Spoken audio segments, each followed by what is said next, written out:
Halo semuanya, selamat datang di segmen analisa. Kita kembali update terkait dengan peristiwa carok di Bangkalan Madura. Ini masyarakat Indonesia semakin banyak yang simpatik dengan Hasan dan juga Wardi karena mereka ini sudah menjadi tersangka resmi oleh penyidik. Tetapi walaupun mereka statusnya sudah menjadi tersangka, tetapi dengan melihat latar belakang, kemudian kenapa peristiwa ini terjadi, semakin banyak masyarakat yang dalam tanda kutip simpati dengan mereka, bukan berarti kita tidak peduli ya dengan keempat korban yang meninggal dalam peristiwa ini. Tetapi dengan berbagai hal yang sudah kita bahas di video sebelumnya bahwa peristiwa carok itu adalah dalam tanda kutip budaya yang tidak tertulis dalam masyarakat Madura dan memang seharusnya tidak terjadi seperti itu, tetapi dalam aturan di budaya carok dikatakan bahwa tidak ada yang namanya itu adalah balas dendam karena ini mengenai harga diri. Nah, ada beberapa hal yang aku kumpulkan di sini yang ini bisa ngebantu Hasan dan juga Wardi untuk meringankan hukuman mereka dalam persidangan yang sesaat lagi akan digelar karena sudah ada tahapan di mana sudah penetapan tersangka. Setelah penetapan tersangka, berkasnya dari penyidik akan diserahkan ke kejaksaan dan kejaksaan baru menuju persidangan. Beberapa hal yang meringankan kalau dari segi alat bukti adalah mengenai CCTV. Alat bukti dan barang bukti adalah dua hal yang berbeda ya. Alat bukti itu ada keterangan saksi, keterangan ahli, keterangan terdakwa, petunjuk dan juga surat. Sementara barang bukti adalah dalam bentuk barang yang berhubungan dengan peristiwanya. CCTV ini adalah kategorinya alat bukti teman-teman karena nanti yang akan dipakai untuk dijelaskan ke hakim adalah dari keterangan ahlinya menjelaskan gambarnya apa. Barang bukti yang merujuk ke alat bukti bisa kedua-duanya di sini. Nah, CCTV ini menunjukkan bahwa ada video yang sudah aku tampilkan juga di Instagramku di Anjas Asmara. Kalian bisa cek aja di sana. Nanti akan aku coba tampilkan beberapa kali lagi di Instastory ya. Instastory itu hanya bertahan sekitar 24 jam. Jadi jangan lupa follow Instagramku biar kalian tidak ketinggalan pada saat aku mereupload kembali video mengenai pertarungan antara Hasan dan juga timnya Mat Tanjar di sini. Secara sekilas dari capturean beberapa video yang aku tunjukkan ini menunjukkan bahwa Mat Terdam itu berusaha menyerang Hasan dan juga ada Mat Tanjar pun juga sama menyerang. Bahkan beberapa keterangan yang disampaikan dari penyidik bahwa sebenarnya di lokasi TKP ada 10 orang. Dari 10 orang tersebut hanya 5 orang yang ikut tarung bersama Hasan dan juga Wardi, artinya 5 lawan 2. Dari segi jumlah aja ini menunjukkan bahwa sebenarnya posisi Hasan itu lebih lemah ya dibandingkan Mat Tanjar. Bahkan ada beberapa saksi nih, keterangan kan di video yang beredar ini ada banyak saksi ya teman-teman dari warga sekitar, bahkan yang memvideokan ini pun juga merupakan warga sekitar. Ada beberapa, misalnya kalau aku lihat dari gambaran di sini ada yang pakai baju putih, terus juga sarung merah ya. Itu juga salah satu saksinya yang menurut aku juga bisa menjadi petunjuk kuat nanti dalam persidangan. Dikatakan bahwa ada dugaan bahwa sebenarnya Mat Tanjar itu pada saat menantang Hasan dibilangin katanya gini, ya udah kalau kamu nggak keterima, kamu pulang aja sana, ambil celurit kamu, kita carok di sini. Nah, ada sebagian orang yang bilang bahwa sebenarnya Mat Tanjar ini nggak nyangka bahwa Hasan itu punya mental yang sebegitu beraninya. Dipikirnya dia nggak akan datang gitu, karena ngelihat jumlahnya kan ada 10 orang. Dikatakan di sini yang ada di TKP itu sekitar 10-an orang. Hasan dan Wardi kompak mengatakan dalam wawancara di TV One bahwa ada sekitar 10-an orang di sana tapi cuma 5 yang ikut tarung. Nah, dari situ aja, dari segi jumlah kan biasa gitu ya secara psikologi kalau kita sedang sama rombongan kita tuh kayak mentalnya itu, keberanian itu bisa naik 10 kali lipat. Tapi kalau sendirian itu biasanya akan kelihatan. Kalau kamu memang jagoan, kamu penakut, kamu pemberani, itu akan kelihatan di sana. Dan Hasan ini memang mentalnya mental juara banget ya. Maksudnya secara kemampuan dia punya bela diri, secara psikologi dia juga nggak takut. Bahkan di awal kejadian, kronologi yang sudah kalian tahu, Hasan itu sendirian. Tetapi pada saat dia ditantang, bukannya dia kabur, tapi malah balik lagi. Karena ini adalah harga diri.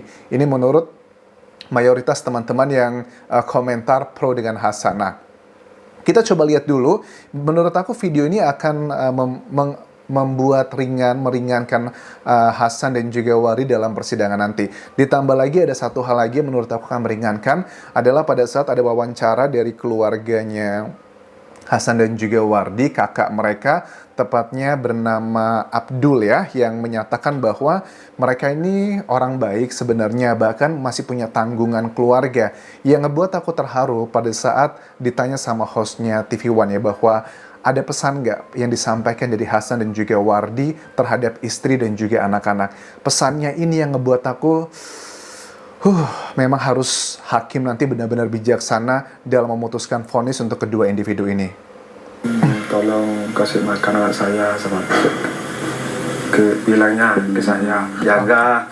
Tolong kasih makan anak saya, bilangnya ke saya. Disuruh ngaji. Disuruh ngaji.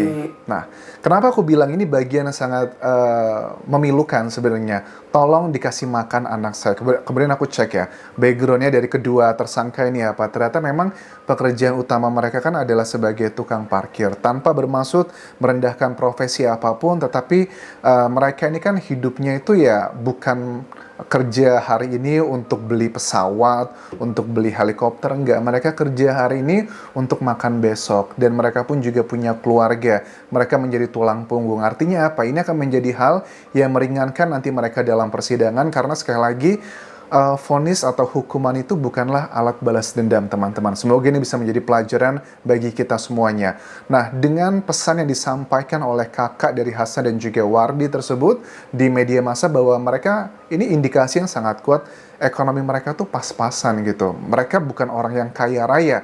Apakah mereka sanggup meng-hire pengacara yang bisa ngebela mereka dalam persidangan nanti?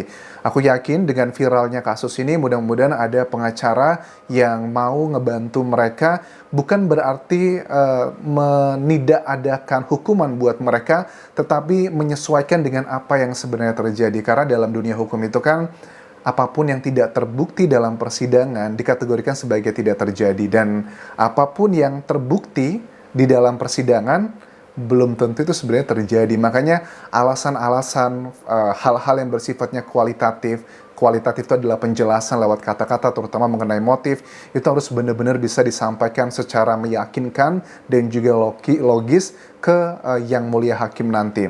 Video viral ini akan menjadi petunjuk yang sangat kuat, di mana ditunjukkan bahwa mereka ini sebenarnya hanya menyelamatkan diri saja, nggak mau melakukan, ya kalau mereka tidak menghabisi, mereka akan dihabisi. Tapi nanti aku yakin jaksa akan mengatakan kenapa waktu Hasan itu pulang ke rumahnya untuk mengambil celurit, kenapa dia tidak berhenti. Ini juga sama disampaikan dari Kapolres Bangkalan yang bilang bahwa orang tuanya pun sempat melarang Hasan untuk keluar, tapi dia tetap kekeh seperti itu.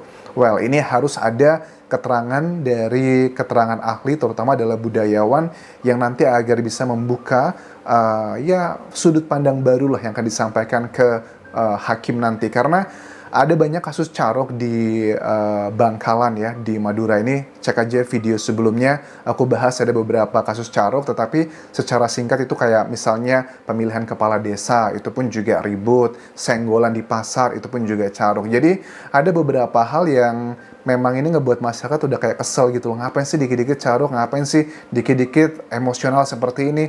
Nah, tetapi kalau untuk kasusnya Hasan dan Wardi ini, dalam tanda kutip ada agak spesial dengan kronologi yang disampaikan oleh Hasan, bahwa dia tidak memulai, bahwa si korban dugaannya adalah orang yang semena-mena seperti itu yang ngebuat masyarakat itu simpati. Bahkan ada beberapa keterangan, jatuhnya masih dugaan teman-teman, bahwa perilaku dari salah satu korban terhadap Hasan itu yang tidak enak itu sudah dari dulu. Misalnya kayak ada salah satu ya video yang mengatakan bahwa mereka tuh dulu pernah ribut gara-gara bola. Hasan itu sudah mengalah katanya gara-gara bola.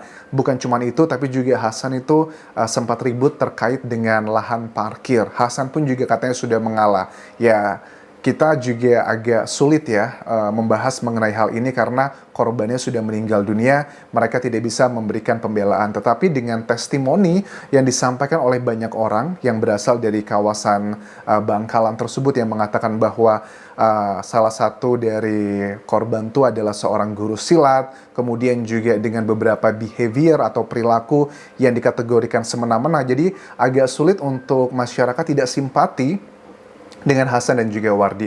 Mereka bersalah, tetapi kalau mereka harus terkena hukuman yang maksimal, bagi aku itu kurang pas ya teman-teman. Terus Mat Tanjar ini yang dugaannya katanya suka menyepelekan Hasan, ini bukan kali pertama, tapi sudah beberapa kali terjadi. Ini juga akan menjadi salah satu pendalaman dari jaksa penuntut umum nantinya. Apakah mereka berhasil menemukan dalam BAP, kan ini masih belum tahu ya. BAP itu adalah berita acara pemeriksaan yang ditulis oleh penyidik, dan nanti BAP-nya tersebut akan diserahkan ke kejaksaan, dan kejaksaan nanti akan menulis surat dakwaan berdasarkan BAP tersebut dan mencocokkan pasalnya sudah pas atau belum. Nah, kalau seandainya nanti ada temuan bahwa mereka ini sudah punya masalah lama, misalnya dugaan mengenai ribut masalah bola dan juga lahan parkir, hal tersebut jika terbukti dalam persidangan, ini justru akan semakin memberatkan Hasan dan juga Wardi. Tetapi kalau kedua hal tersebut ternyata tidak terbukti dan ini murni hanya gara-gara motif di malam kejadian tersebut, ini akan sangat meringankan Hasan dan juga Wardi yang jatuhnya nanti ini kayaknya bukan pasal lagi pembunuhan ya, tapi lebih karena perkelahian ataupun juga maksimal yang spontanitas yang hukumannya itu paling banyak itu adalah 15 tahun penjara. Sekali lagi sangat prihatin dengan peristiwa ini, jadi mudah-mudahan sudah tidak ada lagi masyarakat dimanapun kalian tinggal menyelesaikan masalah dengan hal-hal kekerasan seperti ini. Terima kasih sudah menonton, sampai jumpa lagi di video berikutnya. Bye.